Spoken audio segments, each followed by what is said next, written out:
Welcome to Within the Frame, where we bring the most pressing issues across the globe into focus. I'm Kim Mok-yeon. Today marks United Nations Day, a moment to reflect on the UN's role in a world facing complex, overlapping crises. Just days ago, Asia-Pacific finance ministers met in Incheon for an APEC ministerial summit where the UN Development Program pushed for stronger global action on inequality, climate change, and sustainable development. South Korea, once a recipient of the UN aid, now stands as one of UNDP's key partners, contributing funding, innovation, and leadership.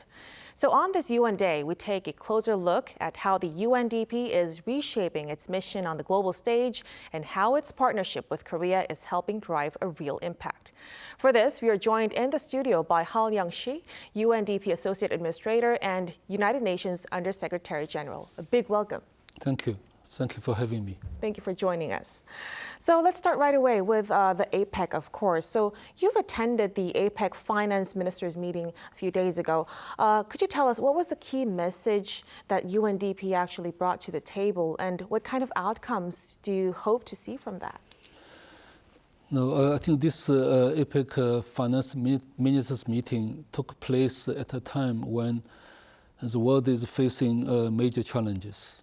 The political divisions and the climate pressures, and also uncertainties in the economy because of trade and related issues. And also the meeting is taking place at a time when the world economic growth is not at the level that we needed to see in order to achieve the kind of growth and job and the prosperity that countries are looking for. So the meeting, I think, was important in addressing some of the key issues, right? How to use science, technology, and digital innovations, for example, to drive growth, right? How do you look at artificial intelligence, right, to bring more, productivity increase or growth opportunities to create jobs for the economies? Or how do governments look at the issues of financial efficiency and sustainability to make resource use more effective to achieve development results. So this was the focus of this APEC finance ministers meeting. What the UNDP brings to the table, I think, is really the focus on financing for development. How do we make use of all financial resources that are available in the world and apply them to achieve development goals? That applies not only to public resources, but also private resources. So how we can work across sectors, across governments, across countries, across economies, right? So that we really work together to achieve the kind of growth and jobs, prosperity that we want to see. Right. Very essential and timely goals considering the current global situation, of course, too. Now, building on that, so platforms like the APEC really bring together economic leaders, but the UNDP's presence signals something actually broader than that. What kind of role do you see for the UNDP in multilateral forums like APEC? UNDP has been the secretariat of the G20 finance ministers, a working group on sustainable finance. Now, from last year, under Pelu's chairmanship, UNDP also was asked to support the APEC, finance minister discussion on development finance. And the fact is that, the developing countries today has about $4 trillion of financing gap every year to achieve their development goals. But at the same time, the world has more than $460 trillion of wealth. So the money, in a way, is there to finance this, development gap. But we needed to work together to find a way, right, to align this, wealth to, the investment requirements to achieve, economic growth and, development goals. I think this is what we try to do. We work with governments across the board to look at all sorts of financing, from tax revenues, right, and how to use them effectively, to to make traditional ODA, official development assistance, more effectively, to leverage, right, to have innovative financing, not just grants, but using that to leverage private resources. How do we work with the private sector so that their investment not only generates a financial return, but actually supports national development objectives? So these are some of the broad issues the UNDP is trying to advocate with finance ministers. Right, a very important mission. Now, you've also met with Koreans, top government officials and partners as well, we hear. Could you tell us what were the key themes of conversations that came up? I think with the officials of the Korean government, senior officials of the government, our discussion focused on how we can, continue to forge the multilateralism, the multilateral cooperation at a time when multilateralism is under challenge. Across the board, we see a decline of, official development assistance, right?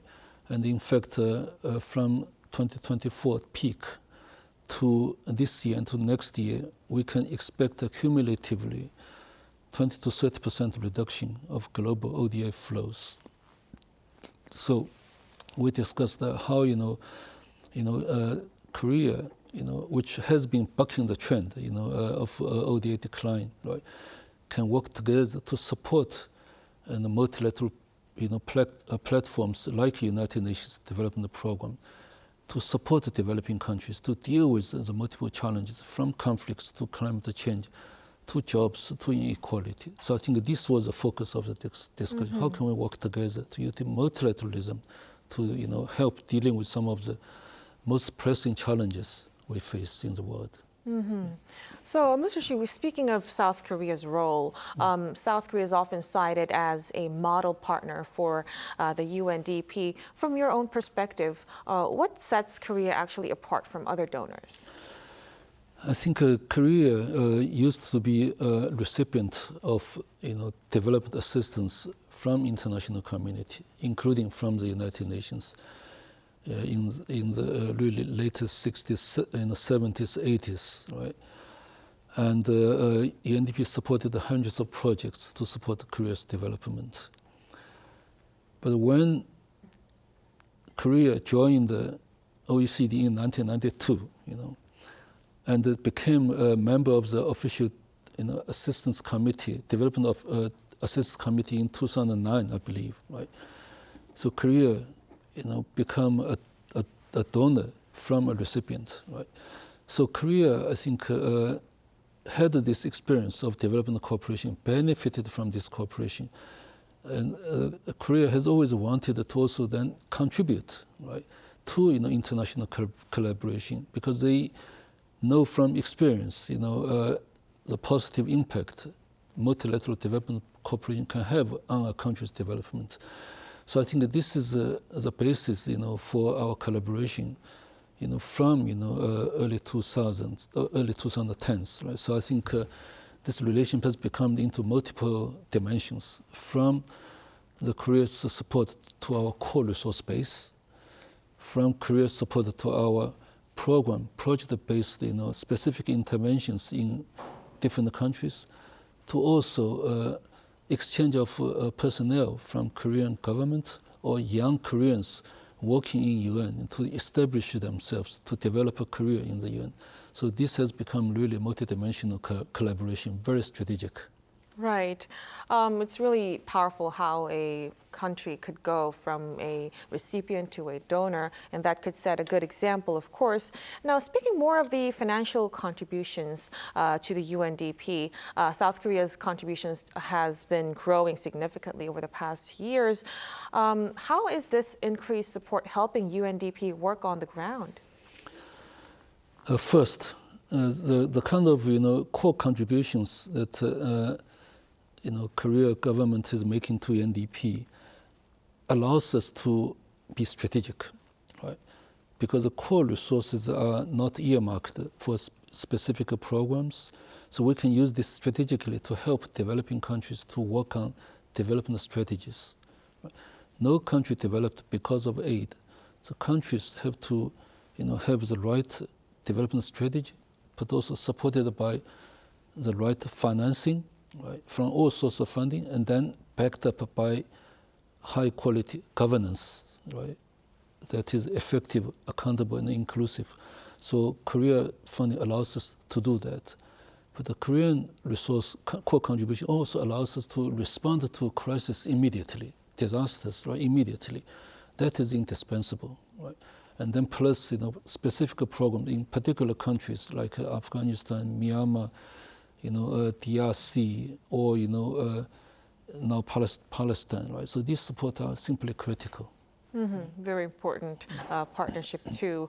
Now, zooming on the two core challenges, climate change and inequality, why do you think Korea's partnership is important in these specific areas, and what kind of joint efforts are currently underway? I think one important feature of our collaboration with Korea is to use the experience of Korea in its development path to help other developing countries. And that kind of experience based on Korea's own experience is very convincing and very valuable. We have a scheme called SDG partnerships, right? And based in our Seoul Policy Center.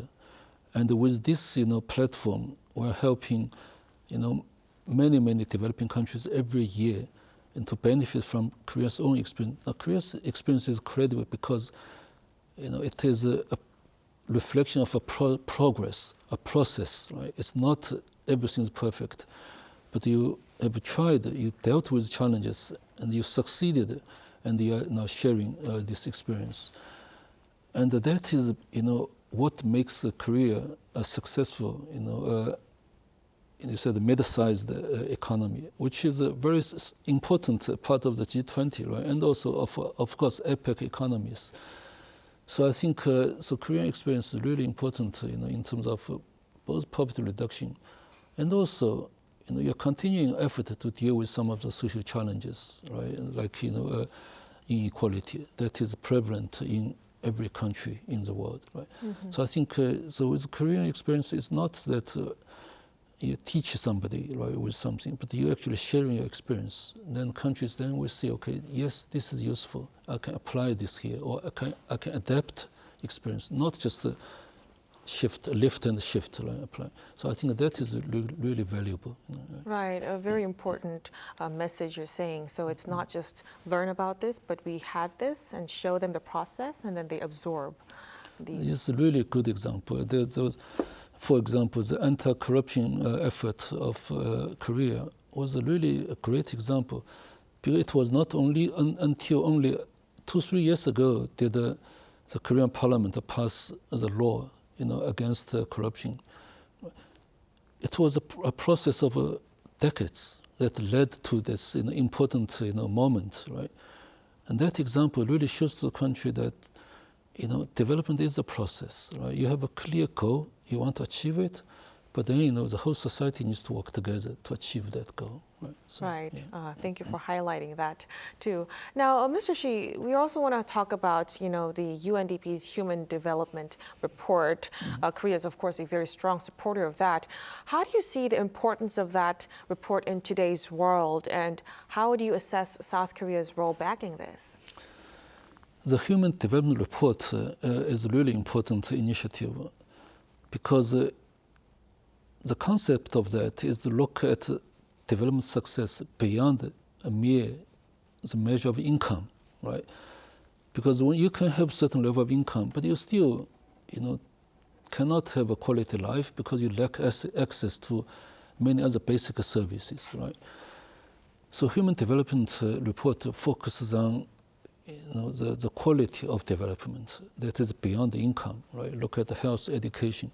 But now the concept has expanded to look at, for example, gender equality, to look at the impact of human, activities on planet, right? Because without a healthy planet, development cannot be sustainable. So Human Development Report allows us to explore concepts that are innovative, right? That are new, that are thought-provoking, right? For example, if a country can be measured as very successful based on the traditional Human Development Index, But a year ago, we introduced an adjusted index adjusted against your footprint, right, of your material use, right, for your economy.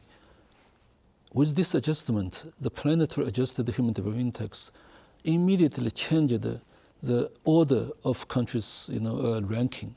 That countries that are very successful suddenly dropped by 10 or 20 ranks because their footprint on material use consumption, right, for the world's resources are very big. So although their human development level is high, but adjusted by the impact on planet, their rank goes down. So that introduced different way of looking at success. And Korea has been steadfast support of our Human Development Report Office, providing support in terms of not only funding, but also like the use of technology to access, analyze data, right, human resource exchange, and so forth. So I think we hope that the Korea support will continue. Right, let's definitely do so. Yeah. Now, since today, like we've said in our beginning, it's United Nations Day. Mr. Xu, let me ask you, so as both the UNDP Associate Administrator and the UN Undersecretary General, how do you believe the direction of the UN's identity and purpose should evolve in today's global landscape? The UN, during September high-level week of the General Assembly this year, the UN organized high-level meetings to commemorate the 80th anniversary of the UN. President, of Korea, President Lee, gave a very inspiring speech, right, emphasizing the importance of multilateralism and the kind of experience that Korea had, to have benefited from UN support, but also its willingness to be a responsible party in the international community to contribute, right? So that statement was well noticed. And yes, there are challenges in the world, and there are a lot of criticisms of the UN, right, that is not working most effectively. What I would say is that for all the three pillars of the UN is working. In peace and security, we have the highest number of conflicts today. It's not ideal.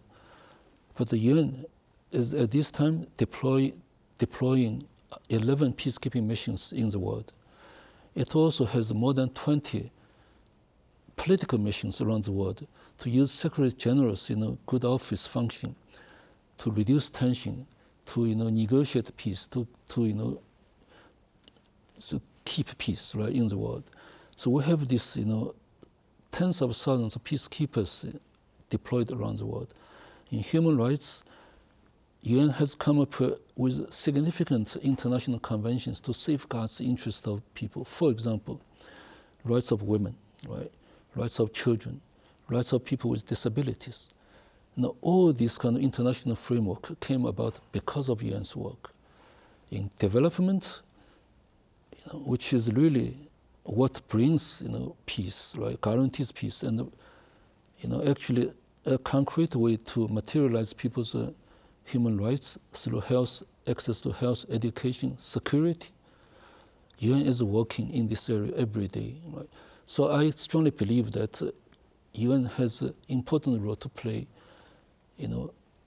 at this important juncture, but for many years to come. We need to make sure that multilateralism is strong, because bilateral cooperation is not sufficient. Many challenges across the board do not recognize borders, such as climate change. So we really need to work together. Definitely. Yeah. So it's really clear that the UN is evolving, and also its approach to solving global problems as well. But I'm afraid we'll have to conclude our discussion here tonight. Mr. Xu, thank you so much for your insights. Thank you very much. I hope it was useful. Thank you. And that'll be all from us on Within the Frame. Be sure to tune in again next time as we continue to explore the stories that matter. Till then, stay informed and engaged.